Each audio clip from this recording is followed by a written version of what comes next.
Calls to arm Ukraine are screeching away. Whether it's Crystal, Kagan, Noodleman, or Engel, the Jewish neocon screech grows louder every day. Question is, how will they salvage their coup in Kiev that's hit a dead end? That's what Merkel, Hollande, Kerry, and oh yeah, Obama are scrambling to salvage through several backup moves like a car stuck in a blind alley. Don't think for a minute that Merkel and Hollande want peace. They need a ceasefire to stop the gains of the Novorossians in East Ukraine and to buy time to form new tactical plans of their own. They were in this from the beginning with their Klitschkos and Maidan neo-Nazi snipers to get pro-Russian, legitimately elected Yanukovych out.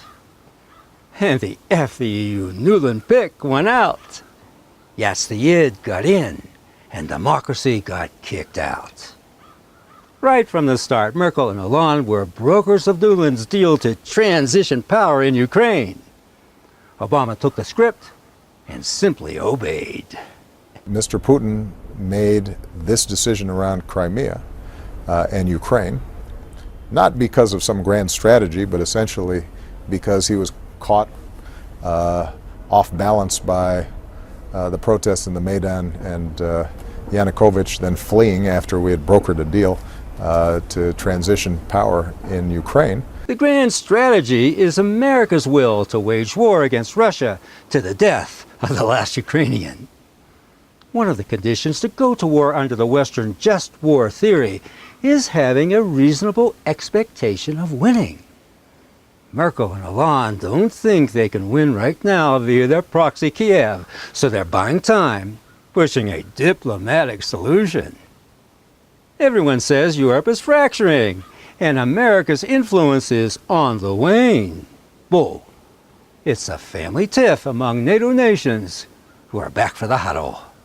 There is no doubt that if, in fact, diplomacy fails this week, there's going to continue to be a strong, unified response between the United States and Europe. That's not going to change. There may be some areas where there are tactical disagreements.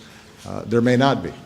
If at a certain point in time one has to say that a success is not possible, even if one puts every effort into it, then the United States and Europe have to sit together and try and explore further possibilities. That's the military option on the table, ready to go. Did you know that Ukraine just ratified an agreement on a joint military brigade with Poland and Lithuania, which will serve as part of the military of the EU? That means de facto, Ukraine will be part of NATO. The Joint Command's headquarters will be in Lublin, Poland, pending its and Lithuania's ratification to launch the military unit. This intergovernmental battalion will initially have 4,000 troops from the three countries and enjoying NATO's full support. The alliance will continue to hem and haw about sending lethal aid to Ukraine until the new battalion is formed with mostly Polish troops, having a tri-national command of its own. Lethal aid would then be sent to the command in Lublin, not Kiev. Get the picture?